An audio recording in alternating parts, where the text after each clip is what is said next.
ჩვენი სტუმრები არიან ქართველი ქორეოგრაფები, ლეგენდარული ადამიანები, ლეგენდარული მამის შვილები.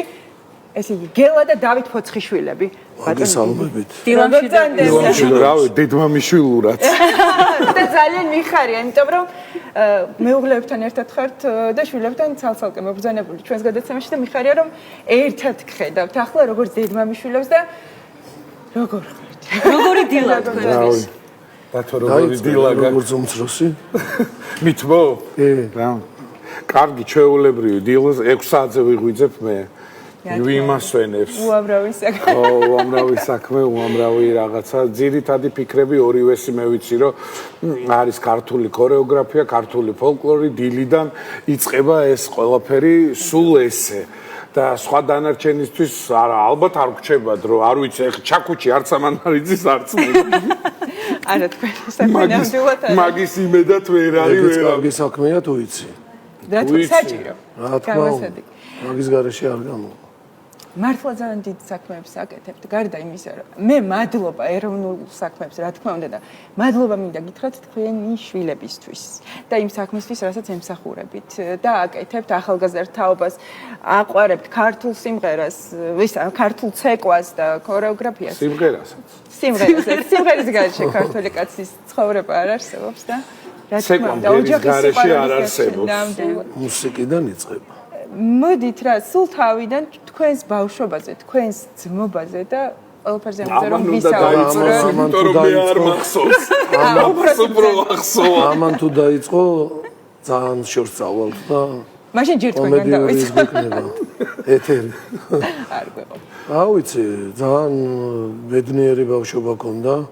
სულ რა ვიცი, სიმღერების, სიმღერას სახში ცეკვა მამაჩემის ადამკიდე და კონცერტებზე ხშირად დავდიოდით იმ თაობის იმ ეპოქის.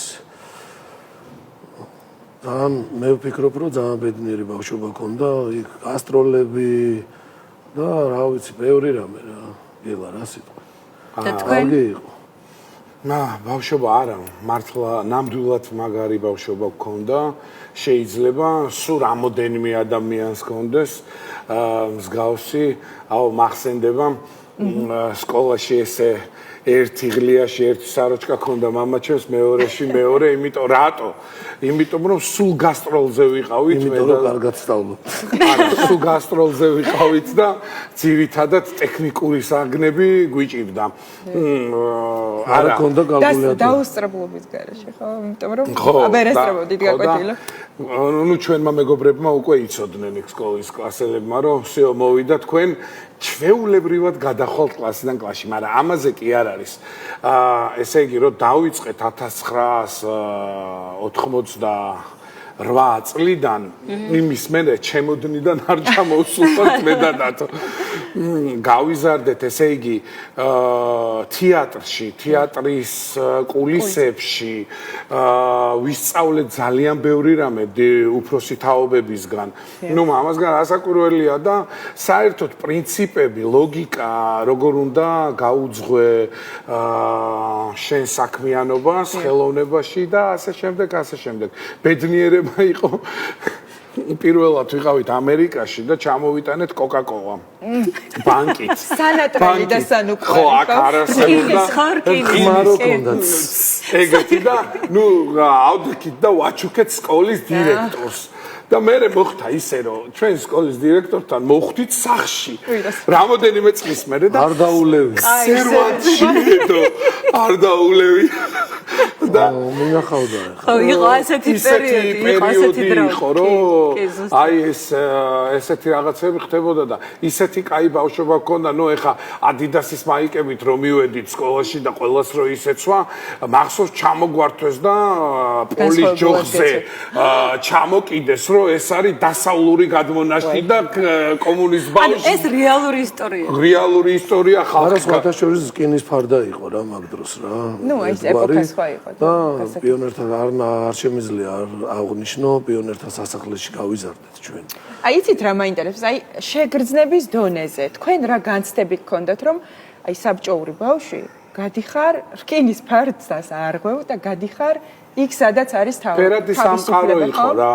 ფერადი სამყარო იყო ისეთი სხვათა შორის რაღაცა დისციპლინა, რაღაცა უფრო მეტი იყო რაღაცა ვიდრე იყო ისეთი, რაც ეხლაც კარგი იქნებოდა, ცოტა რაღაცა ცოტა დოზი. არის ყველაფერს რაღაცა კარგი და დისციპლინა, ცუდი ფერი, ურთიერთობა. ნუ თლიანად ვერ შევა ჩამოყალიბება, ნუ ბავშვის რასაკვირველი. ნუ რაღაცა იყო, კარგი, ნუ ყველა ანუ თქვენ რას გულისხმობთ? გქონდა თავისი პლუსები და რა თქმა უნდა რაღაცა თავის პლუსები ხო? ქონდა, კი, ბავშვები უფრო მობილიზებულები ვიყავით, უფრო რაღაცა ერთმანეთს პატივისცემდი, რაღაცა იყო რა, რაღაც კაი გაგება რა. ეხა ნუ სოციალური სივრცე აფეთქებულია ფაქტიურად, ყველაფერი შეგიძლია გააკეთო რა. რაც გადახვიდე ყირაზე. ბევრი რაღაცა ჩვენც არ მოგწონს. და რა მაინტერესებს იცით, აი საბჭოური მაყურებლიდან, აი ხა სუდათ არავინ არ მოგამიგოს, უბრალოდ ეპოქა იყო და ასე რა რაც იყო ახლა. გადახვედით შემდეგ არ ვიცი. სოფხედველობის მაყურებელთან. თქვენთვის ეს როგორი იყო და მათი დამოკიდებულება განსხვავდებოდა თუ არა მაშინ?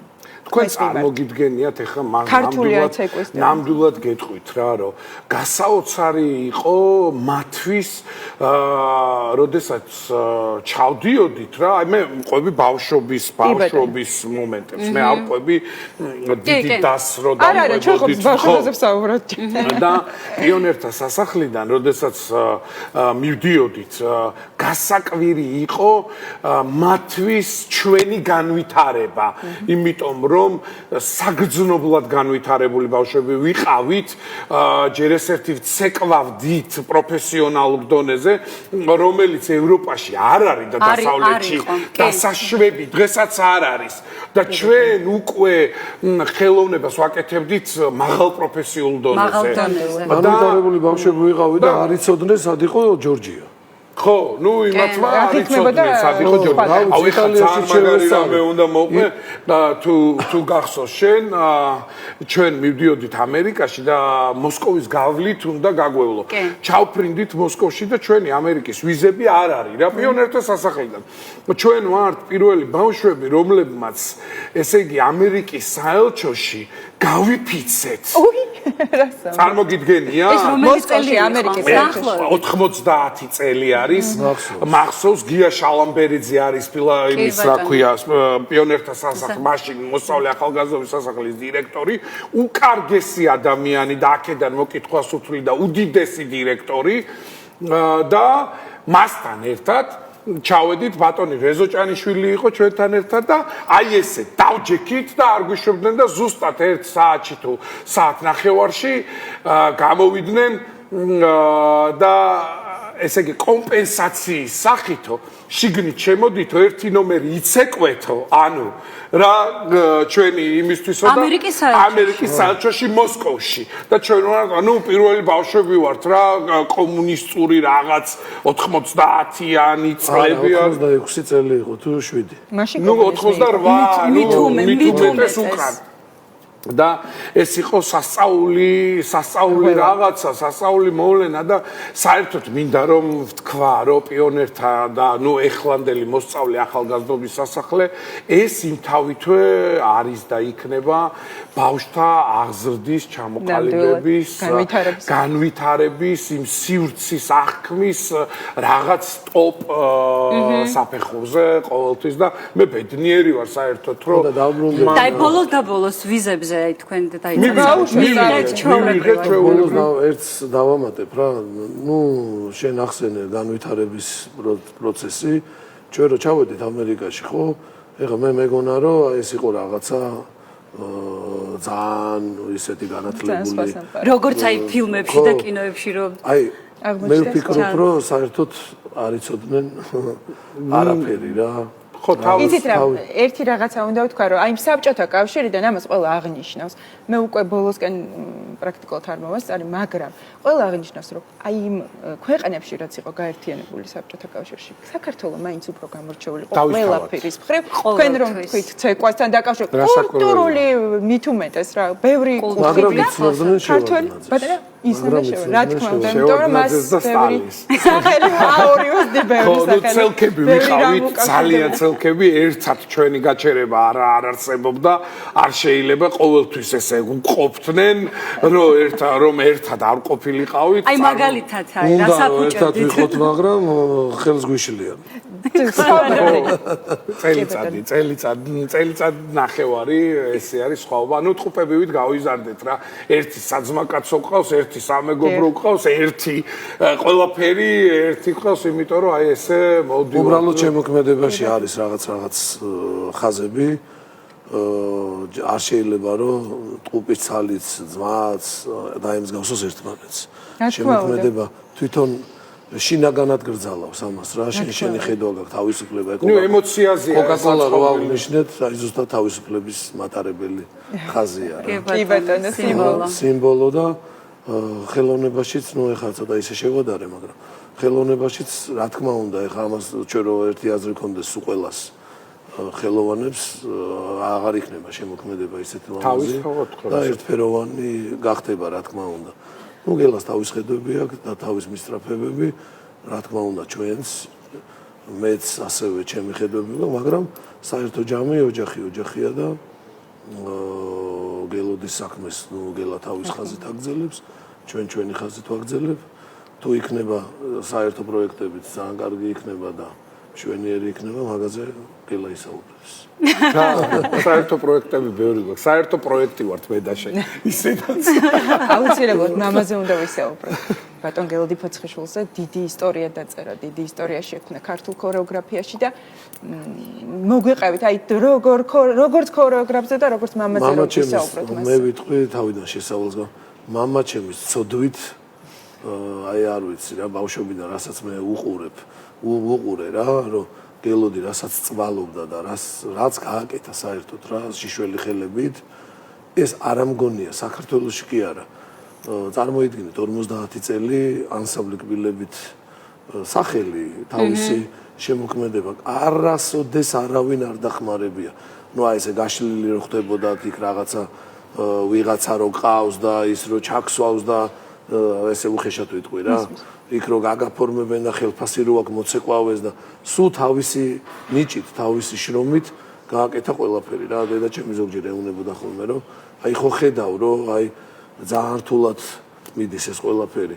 იქნება დააპაუზო არა ერთი წამით არ უფიქრე ისიც შეეძლო რომ უცხოეთში ეცხოვრა და წასულიყო და იქ გაეკეთებინა თავის საქმე მაგრამ ერთი წამით მაგაზეც არ დაფიქრებულა სულ ცდილობდა რომ თავის საქმე ეკეთებინა და უყვარდა ეს საქმე რა. აი ეს არის ნამდვილი ბოლომდე შეეწირა.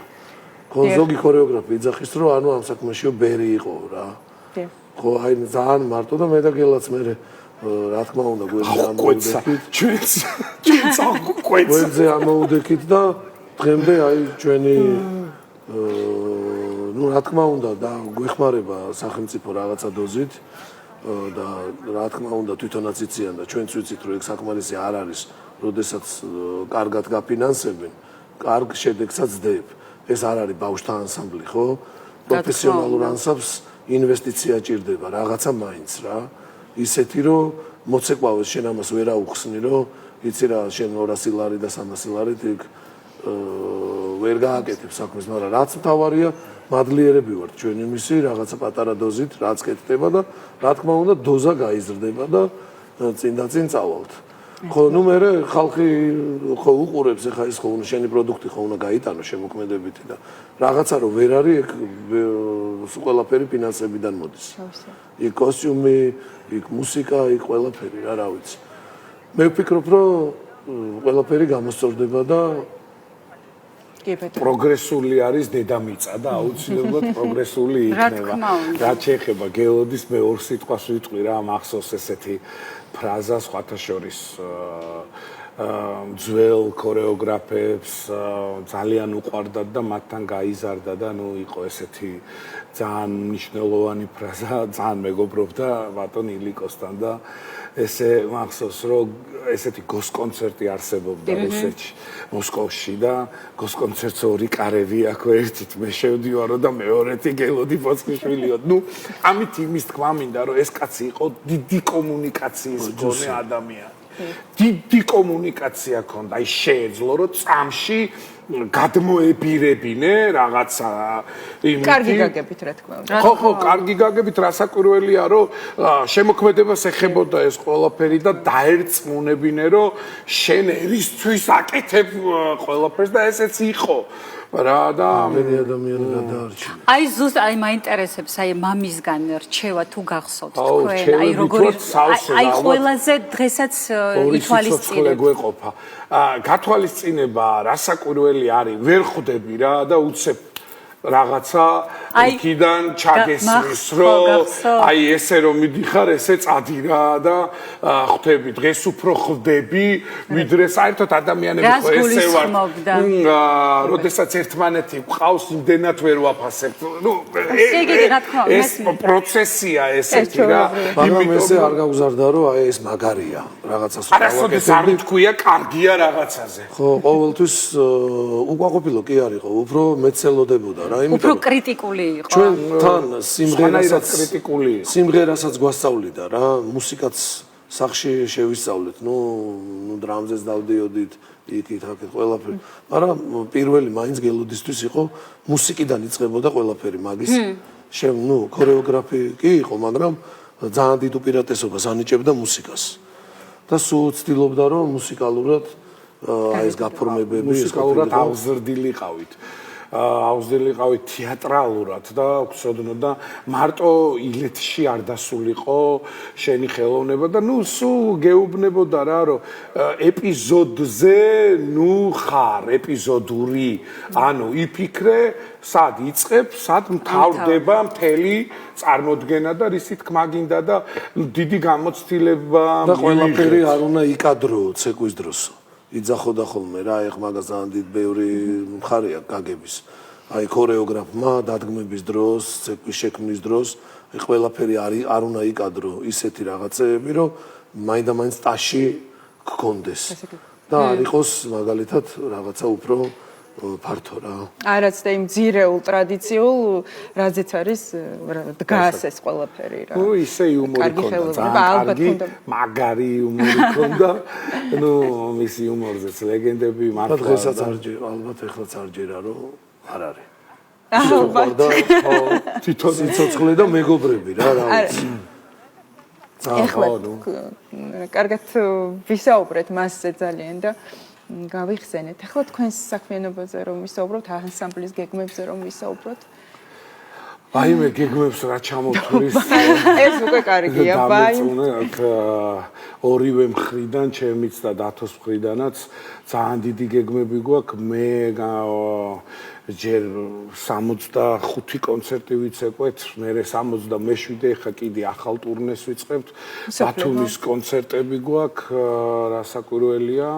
ივნისში, ივლისში და აგვისტოში დათოს გრიბოედოვშია კიდევ გაიმეორებს მეტეხის ძალიან უნიკალურ კონცერტს და თვითონვე ისაუბრებს ამაზე და პრინციპში მაინც ვართ იმ ჩემოდანზე არტისტი უნდა იყოს ყოველთვის მზად თეატრში აი ეს არის მთავარი ამოცანა არტისტის არტისტი უნდა იყოს თეატრში ავტობუსში, ჩემოდანზე, თვითფრინავში, გემში, მარხილით, სულ უნდა გადადიოდეს, სულ ამ ცვლაში უნდა იყო, სულ უნდა იცვლიდე მაყურებელს სხვადასხვა ქალაქებში. ყოველთვის მზად უნდა იყოს ყველაფრის. ესეც ბატონი გელოდის ის არის რა ქვია ხაზი რომ ის ამბობდა რა მას არ გაუჩერებია დასი თვითონაც მომქმედი მოცეკვავე იყო და წელიწადში 365 დღე ხო არის და იმაზე მეტ კონცერტს ატარებდნენ დღეში 3 კონცერტს და რომ დაიწყებდა აი შავი ზღვის პირეთიდან გადიოდა დალნი ვოსტოკამდე მერე იქიდან მთელი ევროპა და ასე შემდეგ და ყველა ბედნიერი იყო და მე ვფიქრობ, რომ არტისტისთვის ეს არის ბედნიერება, მაგრამ ერთხელს გაუსმევ, დღეს ყველას უნდა ახალგაზრდა ასაკში რომ იყოს ქორეოგრაფი, გააკეთოს სტუდიები ახალგაზრდა ასაკში და არა და იცით რა არტისტებს უკვე აღარ უნდათ სცენაზე ეს დაღლა თითქოს რა და მე და დათო როდესაც ვცეკვავდი და ჩვენი თაობა ჩვენ საერთოდ არ ვიღლებოდით იმითი და საერთოდ ფინანსებზეც არ ვფიქრობდით სხვა სულიერი საზრდო იყო და მე მინდა რომ ვუსურვო რომ ეს სულიერი საზრდო ქონოდეთ, იმიტომ რომ პლაცდარმი ჩვენც და იმ სახელმწიფო ანსამბლებმა გააჩინეს იმისთვის რომ სანამ ბავშვ რაღაცას გადასცემ, დიდი გამოცდილება მიიღო, იმიტომ რომ ბავშვს ესე სწავლება არ შეიძლება და წუხვარ სხვათა შორის ამაზე რომ კარდიო აღარ უნდათ რა ეს თითქოს მაგრამ მაინც ვარ სულ ჩემოდანზე და სულ ვეძებთ და გვინდა რომ გავაბედნიეროთ ის არტისტები, ვინც ჩვენთან ერთად იქნებიან და ვინც ქართულ საზღვრებს გააკეთებენ. ჩვენ იზღა დაგვრჩენია რომ უდიდესი წარმატება გისურვოთ.